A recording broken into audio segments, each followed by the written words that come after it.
wabarakatuh.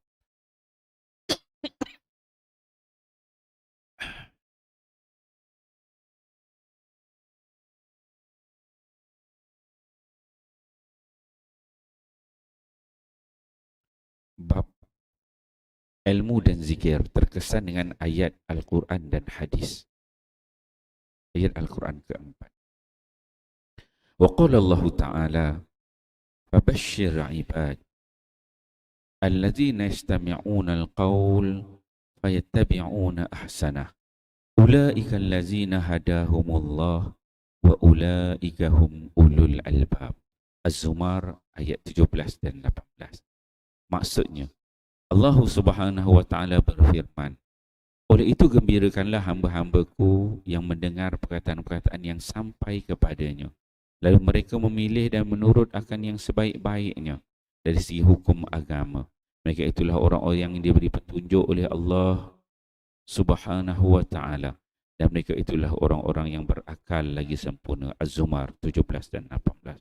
Alhamdulillah tuan-tuan beliau, pagi ini kita membaca satu ayat Al-Quran di bawah tajuk terkesan dengan ayat-ayat Al-Quran dan hadis-hadis Nabi sallallahu alaihi wasallam di bawah tajuk ilmu dan zikir. Firman Allah Subhanahu wa taala, fabashshir ibad. Allah Subhanahu wa taala memberikan arahan kepada Nabi sallallahu alaihi wasallam, fabashshir ibad. Wahai Muhammad, engkau berikanlah fabashshir, berita yang gembira kepada hamba-hamba Allah Subhanahu wa Ta'ala. Satu arahan daripada Allah, satu perintah daripada Allah supaya Nabi Muhammad ini memberikan berita-berita yang gembira kepada hamba-hamba Allah Subhanahu wa Ta'ala. Jadi kita tahu Nabi Muhammad ni adalah Rasul, utusan Allah, pesuruh Allah. Jadi Allah memberikan arahan kepada pesuruhnya, kepada utusannya supaya memberikan basyir, berita yang menggembirakan. Bagi siapa? Hamba kepada Allah. Apa berita gembira yang Allah suruh Nabi Muhammad sallallahu alaihi wasallam sampaikan itu? Maka disambung pada ayat yang ke-18, Allah menyebutkan allazina yastami'una al-qawla. Berita gembira itu, kata Allah Subhanahu wa taala, ialah mereka orang-orang yang mendengar al-qawla. Al-qawla ni apa? Maksudnya kata-kata yang baik. Al-qawla maksudnya mereka hamba-hamba Allah itu yang mendengar kata-kata, yang mahu mendengar kata-kata yang baik, iaitu melakukan apa-apa yang diperintahkan, meninggal apa-apa yang dilarang. Yastami'una al-qawla. Kemudian kata Allah Subhanahu wa taala, fayattabi'una ahsanah. Maka apabila mereka telah mendengar, mereka pada diri mereka ini ada sifat yattabi'una ahsanah, mengikut, sifat mengikut ahsanah, benda-benda yang baik. Allah memberikan kefahaman kepada kita dengan berita yang gembira itu ialah golongan pertama, dia mahu mendengar. Mahu mendengar, sifat mahu mendengar ni perlu ada dalam diri kita.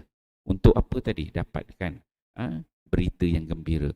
Sifat mahu mendengar. Yastami'unal qawla. Ada orang ni bila kita nak cakap, dia dengar pun tak nak. Itu sifat manusia kan. Yang pertama kita kena ada sifat yastami'unal qawla. Nak dengar. Dengar. Itu yang pertama kata Allah SWT.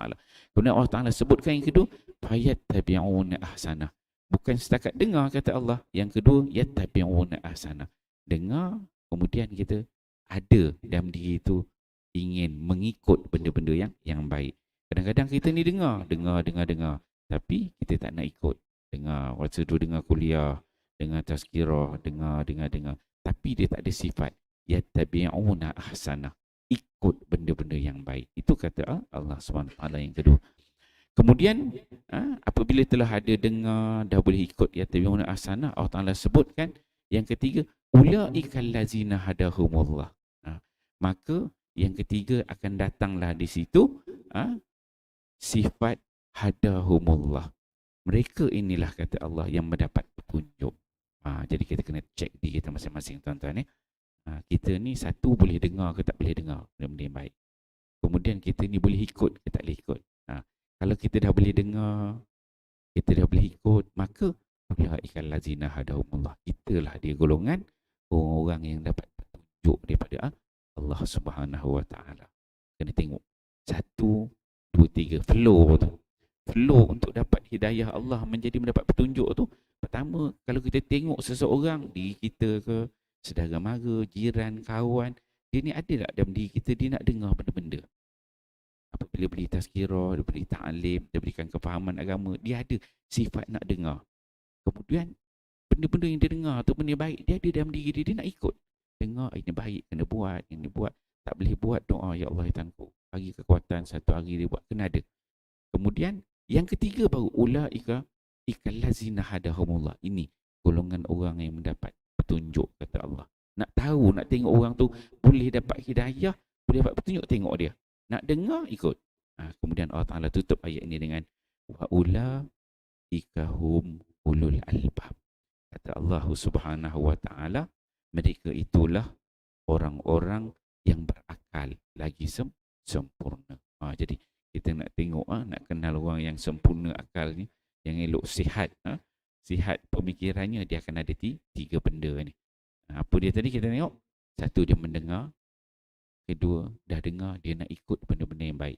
Bukan dengar tapi tak ikut. Ramai juga yang dengar tapi tak nak ikut, kan? Dengar kemudian ikut benda yang baik.